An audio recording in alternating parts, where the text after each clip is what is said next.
ನನ್ನ ಪ್ರೀತಿಯ ದ್ವಿತೀಯ ಪಿ ಯು ಸಿ ವಿದ್ಯಾರ್ಥಿಗಳೇ, ಎಷ್ಟು ಸಂತೋಷ ಆಗ್ತಾಯಿದೆ ಅಂದರೆ ದೇವ್ರ ದಯೆಯಿಂದ ಏನೇನು ಕಲಿಸಿದ್ನೋ ಎಲ್ಲದೂ ಕೂಡ ಇವತ್ತು ಎಕ್ಸಾಮ್ ಪೇಪರಲ್ಲಿ ಇತ್ತು. ಎನಿಹೋ ಬನ್ನಿ, ಈಗ ನಿಮ್ಮ ಉತ್ತರಗಳನ್ನು ಟ್ಯಾಲಿ ಮಾಡಿಕೊಂಡು ಎಷ್ಟು ಅಂಕಗಳನ್ನು ಸ್ಕೋರ್ ಮಾಡಿದ್ದೀರಾ ಅಂದ್ಬಿಟ್ಟು ತಾವುಗಳು ಕಮೆಂಟ್ಸಲ್ಲಿ ಹಾಕಿದರೆ ಬಹಳ ಸಂತೋಷ ಆಗುತ್ತೆ.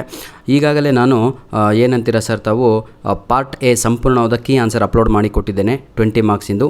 ಈಗ ಪಾರ್ಟ್ ಡಿ ಈಗ ಅಪ್ಲೋಡನ್ನು ಮಾಡುತ್ತಿದ್ದೇನೆ. ಬನ್ನಿ sir. Mount Everest is dash tallest mountain peak in the world ಅಂತ ಇದೆ. ಆರ್ಟಿಕಲನ್ನು ಯೂಸ್ ಮಾಡಿ ಅಂತ ಇದೆ. ಈಗ ಇದಕ್ಕೆ ಸರಿಯಾದ ಉತ್ತರ ಬಂದು ದಿ ಟಾಲೆಸ್ಟ್ ಅಂತ ಆಗುತ್ತೆ. ದಿ THE ಅದನ್ನು ದ ಅಂತಲೂ ಕೂಡ ಕರಿತೀರಾ, ದಿ ಅಂತಲೂ ಕೂಡ ಹೇಳ್ತೀರಾ. ಆಯಿತಾ? ಈಗ ಸೆಕೆಂಡ್ ಆನ್ಸರನ್ನು ನೋಡೋಣ. ಇದು ಯಾವ ಕ್ವಶನ್ ನಂಬರು? 31. 31 ಕ್ವಶನ್ ನಂಬರು ಇನ್ನೊಂದು ನೋಡೋಣ.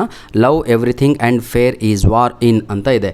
ಎವ್ರಿಥಿಂಗ್ ಈಸ್ ಫೇರ್ ನೋಡಿ, everything is fair in love and war ಅಂತ ಎಲ್ಲದೂ ಕೂಡ ಅಲೋ ಇದೆ ಕಂಡ್ರೆ, ಎದರಲ್ಲಿ? ಪ್ರೀತಿ ಹಾಗೂ ಜಗಳದಲ್ಲಿ ಅಂತ ನೋಡಿ. Everything is fair in love and war ಅನ್ನುವಂಥದ್ದು ಸರಿಯಾದ ಉತ್ತರ ಆಗತ್ತೆ. ಮೂರನೆಯ ಪ್ರಶ್ನೆ. One of my friends dash is ನಾನೇ ಆನ್ಸರ್ ಹೇಳ್ಬಿಟ್ಟೆ. One of my friends dash a beautiful Bharatanatyam dancer ಅಂತ ಇದೆ. 100% ಇದಕ್ಕೆ ಸರಿಯಾದ ಉತ್ತರ ಬಂದು ಈಸ್ ಆಗತ್ತೆ. One of my friends is ಅನ್ನುವಂಥದ್ದು ಸರಿಯಾದ ಉತ್ತರ ಈಸ್. ಆಯಿತಾ? Next. God dash help those who help themselves ಅಂತ ಇದೆ. ಗಾಡ್ ಹೆಲ್ಪ್ಸ್ ಅಂತ ಬರಬೇಕು, ನೆನಪಿರಲಿ. ಆಯಿತಾ? God helps those who help themself, helps HELPS ಅಂತ. ಈಗ ಲಿಂಕರ್ ಎಷ್ಟು ಈಸಿ ಕೊಟ್ಟಿದ್ದಾರೆ ಈ ವರ್ಷ ಅಂದರೆ ಮಕ್ಕಳು ಭಾಳ ಲಕ್ಕಿ ಫೆಲೋಸ್ ಕಂಡ್ರಪ್ಪ ನೀವು. ಎಕ್ಸಾಮ್ 1 ಈಸ್ ದ ಬೆಸ್ಟ್ ಅಂತ ನಾನು ಅದಕ್ಕೆ ಹೇಳಿದ್ದು. First attempt is the best ಅಲ್ಲೇ ಅಂತ ತಮ್ಮ. ಈಗ ಸರ್ ನಾನು ಇದರಲ್ಲಿ ಒಂದು ತಪ್ಪಾಗಿದೆ, ಇದರಲ್ಲಿ 4ಕ್ಕೆ 4 ಸರಿಯಾಗಿದೆ ಅಂತ ಯಾರಾದರೂ ತಲೆಯಲ್ಲಿದ್ದರೆ ಯಾವುದು ಜಾಸ್ತಿ ಅಂಕ ಇದೆಯೋ ಅದನ್ನು ಅವರು ಕನ್ಸಿಡರ್ ಮಾಡ್ತಾರೆ. ಈಗ ಬನ್ನಿ ನೋಡೋಣ, ಯಾವುದು ಲಿಂಕರ್ಸನ್ನು ನೋಡೋಣ. ಆಯಿತಾ? ಮೊದಲನೇ ಆನ್ಸರು ತಮ್ಮಣ್ಣನ Basavayya who were rivals if Tammanna bought far more adjacent of this land. Basavayya also ALSO ಅನ್ನುವಂಥದ್ದು ಸರಿಯಾದ ಉತ್ತರ. ಆಲ್ಸೋ ಫಾಲೋಡ್ ಇಟ್ ಅಂತ. ಆಯಿತಾ? Also ALSO first answer. In one had 10 friends, the other acquired 15 admirers dash ಅಂತ ಇದೆ. ಇದಕ್ಕೆ ಸರಿಯಾದ ಉತ್ತರ to begin with all this looked like healthy competition ಅಂತ. ಏನು? First answer I repeats also. Second answer is to begin with. Third answer is my dear children that is how ever ಅನ್ನುವಂಥದ್ದು ಸರಿಯಾದ ಉತ್ತರ. HOWEVER. ಆಯಿತಾ? Last ಕ್ವಶನನ್ನು ನೋಡೋಣ. Last ಡ್ಯಾಶಿಗೆ that ಅನ್ನುವಂಥದ್ದು ಸರಿಯಾದ ಉತ್ತರ. I repeat also to begin with however that. ಆಯಿತಾ? ಈಗ 32 ಕ್ವಶನನ್ನು ನೋಡೋಣ. ಎಷ್ಟು ಈಸಿಯಾಗಿ ಕೊಟ್ಟಿದ್ದ ನೋಡಿ. ಏನೂ ಇಲ್ಲ ಇಲ್ಲಿ. ಕ್ವಶನ್ ಟ್ಯಾಗನ್ನು ಬರೀರಿ. Students should not waste there time during exams ಅಂತ ಇದೆ. ಏನೂ ಇಲ್ಲ. ನೆಗೆಟಿವ್ ಸೆಂಟೆನ್ಸ್ ಇತ್ತು, ಪಾಸಿಟಿವ್ ಮಾಡಿ ಶುಡ್ ದೇ ಅಂತ ಬರೀಬೇಕು. ಶುಡ್ ಸ್ಟೂಡೆಂಟ್ಸ್ ಅಲ್ಲ, ಶುಡ್ ದೇ ಅಂತ ಬರೆದು ಕ್ವಶನ್ ಮಾರ್ಕ್ ಹಾಕಿದರೆ ಇದು ಸರಿಯಾದ ಉತ್ತರ ಆಗುತ್ತೆ. Should they. ರೀರೈಟ್ ಎರಡನೆಯ ಆನ್ಸರನ್ನು ನೋಡೋಣ. ಈಗ ಕ್ವಶನ್ ನಂಬರ್ 32ರಲ್ಲಿ ಎರಡನೆಯ ಉತ್ತರ dash is the most enjoyable phase in a person's life ಅಂತ ಇದೆ. ಚೈಲ್ಡ್ಹುಡ್ ಅಂತ ಆನ್ಸರ್ ಬರಬೇಕು ಅಂದರೆ ಅಲ್ಲಿ ತಾವುಗಳು ವಿಚ್ ಅಂತ ಬರೀಬೇಕು. ಈ ಚೈಲ್ಡ್ಹುಡ್ ಜಾಗದಲ್ಲಿ ವಿಚ್ ಅಂತ ಬರೀರಿ. Which is the most enjoyable ಅಂತ ವಿಚ್ ಅಂತ ಬರೆದ್ರೆ ಸಾಕು, ಸರಿಯಾದ ಉತ್ತರ. ಫುಲ್ ಸೆಂಟೆನ್ಸ್ ಬರೀಬೇಕು, ಬರೀ ಅಷ್ಟು ಬರೆದ್ರೆ ಅಂಕಗಳು ಸಿಗಲ್ಲ.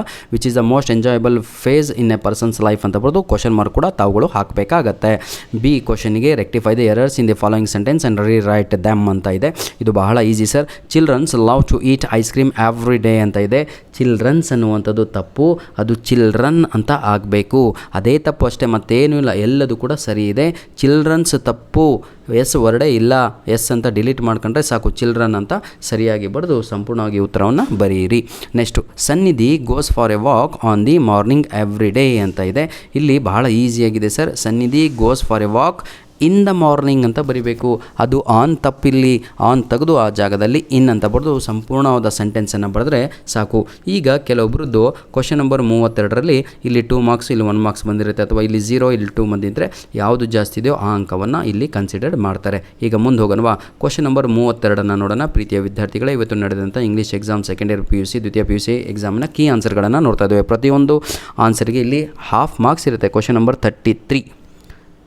ಚಾಕ್ಲೇಟ್ ಮೇಡ್ ಫ್ರಮ್ ಡ್ಯಾಶ್ ಅಂತ ಇದೆ. ಮೇಡ್ ಫ್ರಮ್ ಕೋಕೋ ಬೀನ್ಸ್ ಅನ್ನುವಂಥದ್ದು ಸರಿಯಾದ ಉತ್ತರ. ಕೋಕೋ ಬೀನ್ಸ್ ಒಂದೇದು. ಆಯಿತಾ?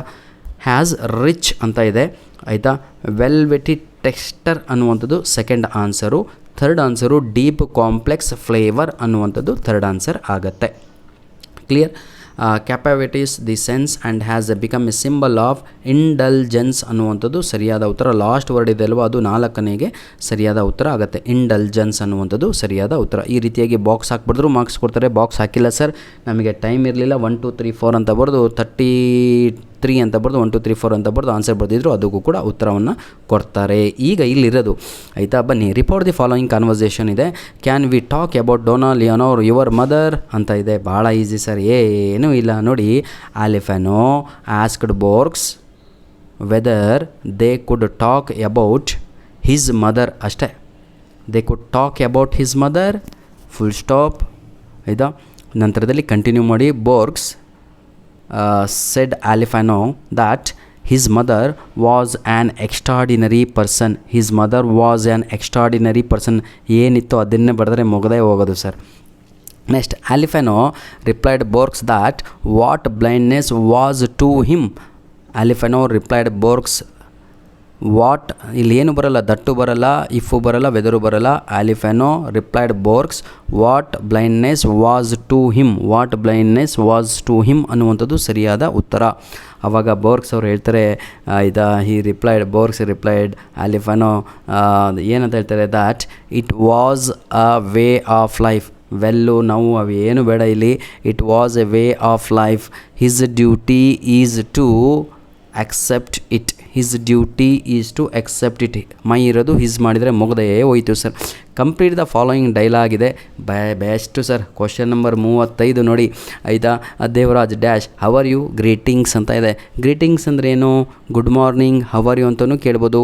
ಅದು ಬೇಡ ಅಂತ ಹೇಳಿದರೆ hi Shivaji, how are you ಅಂತ ಕೇಳ್ಬೋದು. ಹಾಯ್ ಶಿವಾಜಿ ಅಂತ ಆಯಿತಾ. ಈಗ ಅದಕ್ಕೆ ತಾವುಗಳು ಫೈನ್ ಅಂತ ಹೇಳಿದರೆ Shivaji did you participate in the dance competition ಅಂತ ಇದೆ. ಅಷ್ಟೇ ಓದ್ಕೊಂಡ್ರೆ ಆಗಲ್ಲ. ಕೆಳಗಡೆ ಕಂಗ್ರ್ಯಾಚುಲೇಷನ್ಸ್ ಅಂತ ಇದೆ. ಹಾಗಿದ್ರೆ ಅವನು ಗೆದ್ದಿದ್ದಾನೆ ಅಲ್ಲಿ ಅಂತ ಕಾಂಪಿಟೇಷನ್. ಹಾಗಿದ್ರೆ ತಾವುಗಳು ದೇವರಾಜ್ ಜಾಗದಲ್ಲಿ ಗಿವಿಂಗ್ ಇನ್ಫಾರ್ಮೇಷನ್ ಜಾಗದಲ್ಲಿ ವಾಟ್ ಯು ಶುಡ್ ರೈಟ್ ಏನಂತ ಬರೀಬೇಕು? Yes I participated, I won the competition. I won, WON, I won the competition ಅಂತ ಬರೀಬೇಕು. ಆವಾಗ ಶಿವಾಜಿಯವರು ಓ ಕಂಗ್ರ್ಯಾಚುಲೇಷನ್ಸ್ ಅಂತ ಹೇಳ್ತಾರೆ. ದೇವರಾಜ್ ಲಾಸ್ಟ್ ಲೈನಲ್ಲಿ ಎಕ್ಸ್ಪ್ರೆಸ್ಸಿಂಗ್ ಗ್ರ್ಯಾಟಿಟ್ಯೂಡ್ ಅಂತ ಇದೆ. ಎಕ್ಸ್ಪ್ರೆಸ್ಸಿಂಗ್ ಗ್ರ್ಯಾಟಿಟ್ಯೂಡ್ ಅಂದರೆ ಥ್ಯಾಂಕ್ ಯು ಅಂತ ಬರೀಬೇಕು. ಧನ್ಯವಾದಗಳು ಪ್ರೀತಿಯ ವಿದ್ಯಾರ್ಥಿಗಳೇ.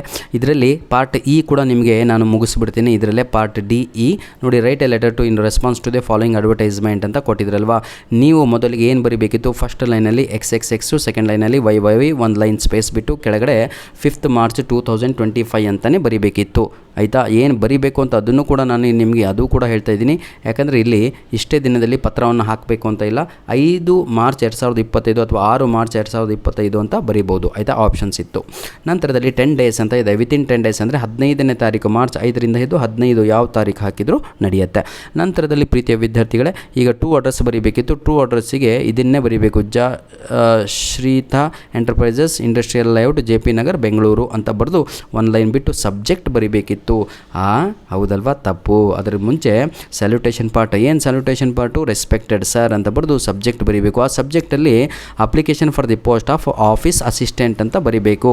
ಈಗ ರೆಫರೆನ್ಸ್ ಬರೀಬೇಕು. ಅದಾದಮೇಲೆ ಏನು ಬರೀಬೇಕಿತ್ತು? In response to the following advertisement which appeared in the Deccan Herald ಅಂತ ಬರೀಬೇಕಿತ್ತು. ಇದಾದಮೇಲೆ ಬಾಡಿ ಆಫ್ ದಿ ಲೆಟರ್ ಬರೆದು ಒಂದು ಲೈನ್ ಬಿಟ್ಟು ಥ್ಯಾಂಕ್ ಯು ಅಂತ ಬರೆದು ಒಂದು ಲೈನ್ ಬಿಟ್ಟು ಯುವರ್ಸ್ ಫೇತ್ಫುಲಿ ಅಂತ ಹಾಕಿ XXX 4X ಬರೀಬೇಕಿತ್ತು. ಯಾಕೆ ಸರ್ 4X ಈ ಸಲ ಅಂತ ಕೇಳಿದಾದರೆ ಇಲ್ಲಿ ನೋಡಿ 4X ಕೊಟ್ಟಿದ್ದಾನೆ, ಇಲ್ಲಿ 4Y ಅಂತ ಕೊಟ್ಟಿದ್ದಾನೆ. ಹಾಗಾಗಿ ನಮ್ಮ ಫ್ರಮ್ ಅಡ್ರೆಸ್ಸಲ್ಲಿ ನಾವು 4X ಬರೆದ್ವಿ. ಹಾಗೂ ಅಡ್ರೆಸ್ ಭಾಗದಲ್ಲಿ ನೇಮಲ್ಲಿ 4X, ಅಡ್ರೆಸ್ ಭಾಗದಲ್ಲಿ 4Y ಅನ್ನು ಬರೆದ್ವಿ. ಧನ್ಯವಾದಗಳು ಪ್ರೀತಿಯ ವಿದ್ಯಾರ್ಥಿಗಳೇ. ನಿಮ್ಮ ಪ್ರೀತಿ ವಿಶ್ವಾಸ ಹೀಗೆ ಸದಾ ನಮ್ಮ ಜೊತೆ ಇರಲಿ. ಈಗ ಸರ್ ಬಾಡಿ ಆಫ್ ದಿ ಲೆಟ್ರಲ್ಲಿ ಏನು ಬರೀಬೇಕಿತ್ತು ಅಂತ ಕೇಳಿದಾದರೆ ಏನೂ ಇಲ್ಲ ಸರ್.